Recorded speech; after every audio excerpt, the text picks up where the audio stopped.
लालू जी का बेटा ही मुख्यमंत्री बनेगा, तुम्हारा बच्चा नहीं बनेगा। बीजेपी का अमित शाह जी का बेटा ही बीसीसीआई का सेक्रेटरी बनेगा, तुम्हारा बेटा नहीं बनेगा। आप लिखो इस बात को, जब तक आप इस पे बात नहीं करेंगे तो आपने वाला भविष्य, अपने बच्चों का भविष्य निर्धारण नहीं कर पाएंगे और आपके बच्चे का भविष्य नहीं बन पाएगा बेहतर। इस पे काम करना पड़ेगा। मैं क्यों कह रहा हूँ, अब देखिए पटना विश्वविद्यालय आपका, अगर आपके पटना विश्वविद्यालय नहीं होगा, आपको लगता है आपका बच्चा अमेठी यूनिवर्सिटी में पढ़ पाएगा? जेएनयू नहीं होगा तो क्या लगता है आपको गलगोटिया यूनिवर्सिटी में आपका बच्चा पढ़ पाएगा? कौन सपना देख पाएगा हम पोस्ट ग्रेजुएट करेंगे, पीएचडी करेंगे, प्रोफेसर बनेंगे? कुछ सोच सकता है क्या? गरीब घराने के बच्चे नहीं सोच सकता है। इस पे कौन काम करेगा? इस पे बात करने की आवश्यकता है आज के डेट में। बजट में क्या था हमारे, जब 4.5% होता था बजट होता था, आज बजट हमारा 2.5% है। हमारा नारा क्या होता था? हमारा नारा होता था कि शिक्षा पर जो खर्चा होगा बजट का 10वां हिस्सा होगा। राष्ट्रपति हो या भंगी की संतान, सबको शिक्षा एक समान स्कूल प्रणाली भी बिहार में लागू हुआ। बिहार में विधानसभा में पास हुआ, लेकिन क्या समान स्कूल प्रणाली लागू हो पाया बिहार में?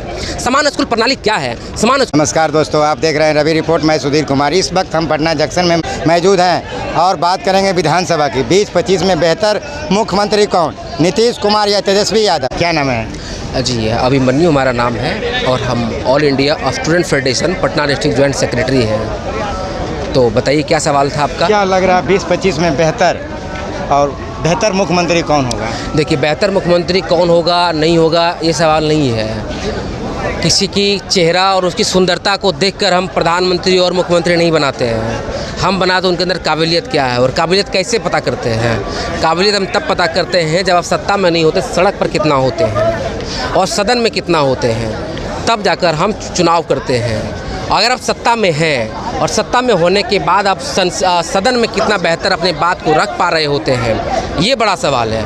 अगर सदन में बेहतर तरीके से अपनी बात रख पा रहा है, जो पॉलिटिकल पार्टी हो और उसके लीडर से बेहतर कर पा रहा है, तो वैसे लोगों का चुनाव किया जाना चाहिए। लेकिन जब भी मुख्यमंत्री का चुनाव होगा तो मुख्यमंत्री का चुनाव करने के लिए सबसे पहला क्या होना चाहिए क्राइटेरिया, कि आप जो मैनिफेस्टो जारी करते हैं, जो प्रोमिसेस करते हैं जनता के साथ, वो प्रोमिसेस आपने कितना निभा पाया या नहीं निभा पाया है। और जो विपक्ष में है, वो जो प्रोमिसेस सत्ता पक्ष ने किया था, वो विपक्ष वाले जनता के बीच में लेकर जाएं और पता करें कि उसने जो प्रोमिसेस किया था उसको पूरा किया है या नहीं किया है। जनता को जाकर वो कन्विंस करे।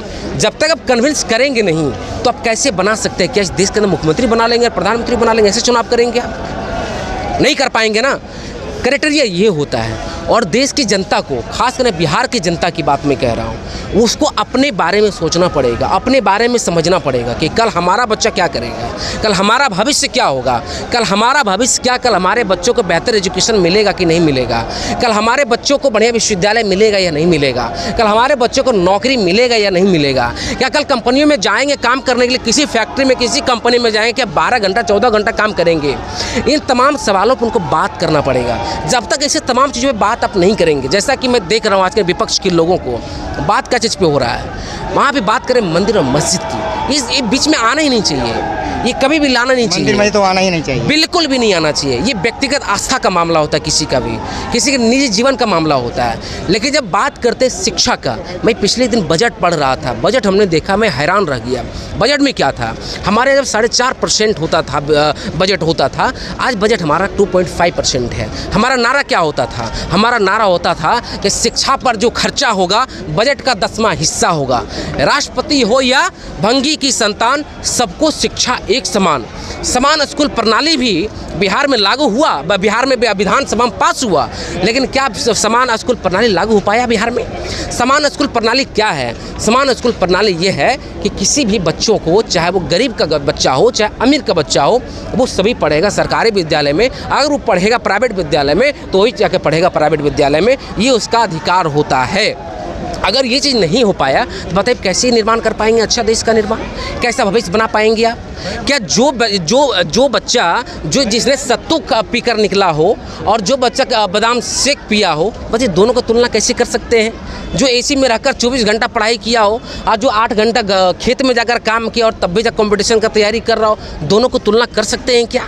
यह जो डिस्क्रिमिनेशन है एजुकेशन के तौर पर, हेल्थ के तौर पर, इस जो स्वास्थ्य के तौर पर जो डिस्क्रिमिनेशन है, ये बदलना पड़ेगा। ये डिस्क्रिमिनेशन कहाँ से आ रहा है? मैं स्वास्थ्य के क्षेत्र में क्यों कह रहा हूँ डिस्क्रिमिनेशन हो रहा है? जब आप देखेंगे अमीर घरानों के बच्चों को आप देखेंगे तो उनका जो ट्रीटमेंट होगा ना वो जाकर मेदांता में होगा, पीएमसीएच में नहीं करवाएगा वो। लेकिन जो गरीब घर का बच्चा होगा वो निश्चित तौर पर आएगा और अपने मन में सुनिश्चित कर लेगा पीएमसीएच में जाएंगे तो हमारा बच्चा पक्का मरेगा। इस बात को सुनिश्चित करके बिहार के अलग जिलों से वहाँ पहुँचते हैं, चाहे मरे चाहे बच्चे। पैसा तो है ना कि मेदांता और अलग अलग स्वास्थ्य क्षेत्र में हम जाकर ट्रीटमेंट कर पाएंगे। तो ये जो डिस्क्रिमिनेशन है, कोई भी गवर्नमेंट बने तो इस पे काम करे, इस पे विचार करे, चाहे वो कोई गवर्नमेंट में नहीं भी हो, चाहे बीजेपी हो, आरजेडी हो, चाहे कांग्रेस हो, इस सभी गवर्नमेंट को इस पे बात करना पड़ेगा। जब तक हम बात ही नहीं करेंगे, चर्चा ही नहीं करेंगे तो कहाँ से हो पाएगा व्यवस्था परिवर्तन हो पाएगा और बदलाव हो पाएगा और बदलाव कर पाएंगे। क्योंकि जब देखेंगे जिस राज्य में आप हैं, यहाँ पर कोई एजुकेशन सिस्टम के लिए बेहतर आपके पास बेहतर चीज़ें नहीं, बेहतर इंस्टीट्यूशन आपके पास नहीं है। मैं न्यू एजुकेशन पॉलिसी की बात कर रहा हूँ। ये न्यू एजुकेशन पॉलिसी आया है, इस पर देखेंगे एजुकेशन इतने महंगे हो चुके हैं। एजुकेशन महंगा कैसे हो गया है? सेमेस्टर सिस्टम लाया गया, ग्रेजुएशन आपको 4 साल में कराया जाएगा। अब बताइए मुझे, जो आपके यहाँ जो विश्वविद्यालय में डिग्रियाँ मिलती है 5 साल में मिलती है ना, बिल्कुल मिलती है, और आप कर दिए 4 साल में। अब आने वाला भविष्य में जो डिग्रियां मिलेगी, क्या लगता है 7 साल में मिलेगी? 7 साल लेट कर करेगा तो 7 साल में मिलेगी डिग्रियां। तो जो बच्चे का एज निकल जाएगा, जो गरीब और मध्यम वर्ग के जो बच्चे होते हैं, क्या वो अपने सपने का उड़ान भर पाएंगे? क्या उनका अपने सपने को साकार वो कर पाएंगे? इन तमाम चीज़ों में बात करना पड़ेगा। बात कहाँ होती है? कौन डिस्कशन करता है? डिस्कोर्स क्या सेट किया जा रहा है टीवी पर? आज के डेट में टीवी पर क्या इस तरह का बेरोजगारी को मुद्दा हो रहा है क्या? शिक्षा को मुद्दा हो रहा है क्या? आज देखेंगे जो बजट जो पेश किया गया, बजट में क्या था? बजट में जो पेश किया गया उसमें कितना डिस्क्रिमिनेशन है। निर्मला सीतारमण जो बात कही है, उन्होंने क्या कही? उन्होंने कहा कि जो पेट्रोलियम है उसको सस्ता नहीं किया आपने। क्यों नहीं किया भाई? जो घर में जो रेगुलर यूज वाला चीज़ है हमारा, जो हर दिन यूज हम करते हैं, उसको अपने सस्ता नहीं कि उसको महंगा कर दिया। आप क्या कर रहे हो? हमें क्या चाहिए था? हमें चाहिए था रोटी, कपड़ा, मकान। मिल रहा है क्या? मिल रहा है? बताइए मुझे। आप चलिए क्षेत्र में घूमिए। अगर हमको आटा चाहिए था, आप दे क्या रहे हैं? अब तो डाटा दे रहे थे फ्री में। डाटा भी हमने महंगा कर दिया और आटा भी महंगा कर दिया। मैं कम डाटा हमारे पास होता था तो भूखा पेट 2 घंटा रह लेते थे, टीवी देखकर, यूट्यूब चलाकर, शॉर्ट्स देखकर टाइम पास कर लेते थे भूखे पेट। लेकिन आपने डेटा महंगा कर दिया और डेटा के साथ आटा महंगा कर दिया। लेकिन आप देखेंगे ये जो डिस्क्रिमिनेशन है कैसे उत्पन्न हो रहा है, इसको समझिए आप। मैं क्यों कह रहा हूँ ये बात? आप जब देखेंगे डेटा अगर महंगा हुआ है, आज के दिन में तमाम जो एजुकेशन सिस्टम है वो ऑनलाइन हो गया है, ऑनलाइन हुआ है। अब जब ऑनलाइन हो गया है, जब आपको 800 रुपये के रिचार्ज करेंगे और आपको 1.5 GB डेटा मिलेगा तो आपके घर के बच्चे पढ़ेंगे कैसे? आपको 2 बच्चे हैं, आपकी कमाई कितनी है? क्या ऑनलाइन एजुकेशन प्राप्त कर पाएंगे? ये बड़ा प्रश्न चिन्ह है देश के अंदर। इस पे कौन बात कर रहा है? इस पे बात करना पड़ेगा, इस पे सवाल करना पड़ेगा लोगों को। लेकिन बात नहीं हो रही है।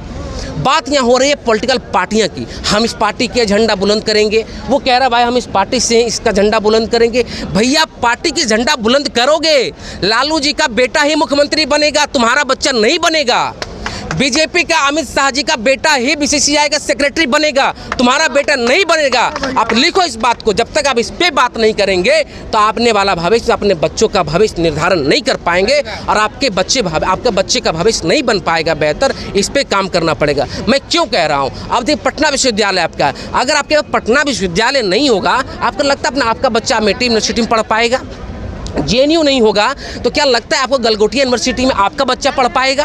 कौन सपना देख पाएगा हम पोस्ट ग्रेजुएट करेंगे, पीएचडी करेंगे, प्रोफेसर बनेंगे? कुछ सोच सकता है क्या? गरीब घराने के बच्चे नहीं सोच सकता है। इस पे कौन काम करेगा? इस पे बात करने की आवश्यकता है आज के डेट में। इस पे बात होना चाहिए था। लेकिन बात क्या हो रही है? पॉलिटिकल पार्टी की, फलना बाबू जिंदाबाद, फलना बाबू जिंदाबाद। भैया नहीं करो जिंदाबाद, पूछो तुमको हमने वोट दिया है, हमारे टैक्स के पैसे से तुमको पेंशन मिलता है, हमारे टैक्स के पैसे से तुमको सैलरी मिलता है। तुम बात करते हो हमको जिंदाबाद करवाते हो। हमारा नली क्यों नहीं बना?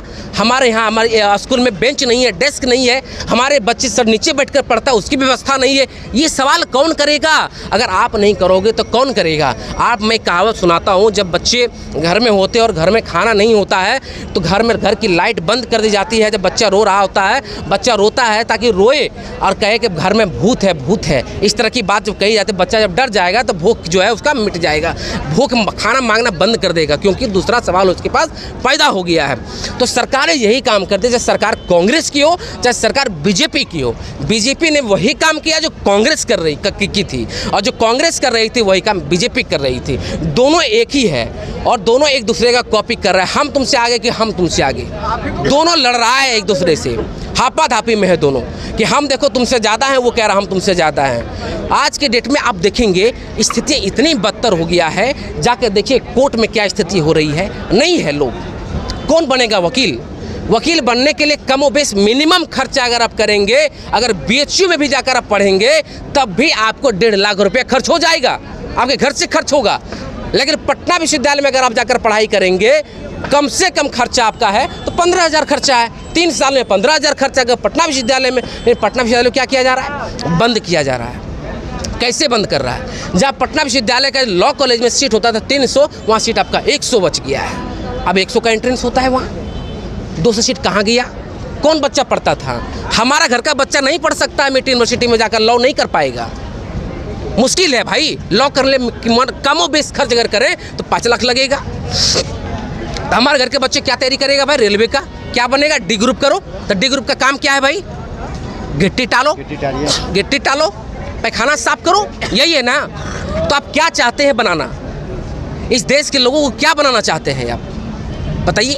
ये सवाल है, इस पे बात करना चाहिए था आज की डेट में, लेकिन बात हो नहीं रही है इस पे।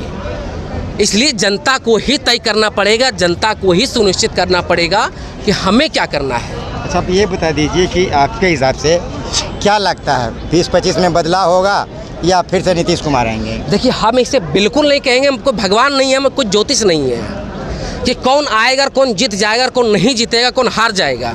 हम कह रहे हैं जो बातें आपको हमने कही है, और जनता पे छोड़ दीजिए कि अपने बच्चे का भविष्य को निर्धारण करने के लिए वो सोच रहा है या नहीं सोच रहा है। अगर आप नहीं सोचेंगे तो आपका बच्चा है ना, आपका बच्चा जाकर पैखाना टालेगा ना, आपका बच्चा जाकर मजदूरी करेगा ना, आपका बच्चा जाकर कंपनी में 12-12 घंटा काम करेगा ना, और मिलेगा क्या? 10,000 रुपया महीने का आपके बच्चे करेंगे ना। तो सोचना आपको है कि कौन होगा मुख्यमंत्री बिहार का, कौन हमारा भला करेगा। आप ही जानता है ना। मैं जनता हूँ, मैं सोच रहा हूँ ना। उस वक्त जिसने किया है, जो चीज़ें प्रोमिसेस किया है हमसे, हम देखेंगे उसने लागू किया है, धरातल पे नहीं किया है। हम उसे देखेंगे, हमने पढ़ेंगे उसके मैनिफेस्टो को। उसके बाद विपक्ष के लोग क्या मैनिफेस्टो ला रहा है, हमको उसका मैनिफेस्टो पसंद आएगा तो उस आधार में वोट करेंगे। आपको मैनिफेस्टो के आधार में वोटिंग करना चाहिए। आप जब मैनिफेस्टो के आधार में वोट नहीं करेंगे, जात के नाम पर वोट करेंगे, तो आपका भविष्य कभी निर्धारण नहीं हो पाएगा। आपका धर्म के नाम पर अगर वोट करेंगे तो आपका भविष्य नहीं बन पाएगा। इस बात को आप सुनिश्चित कर लीजिए।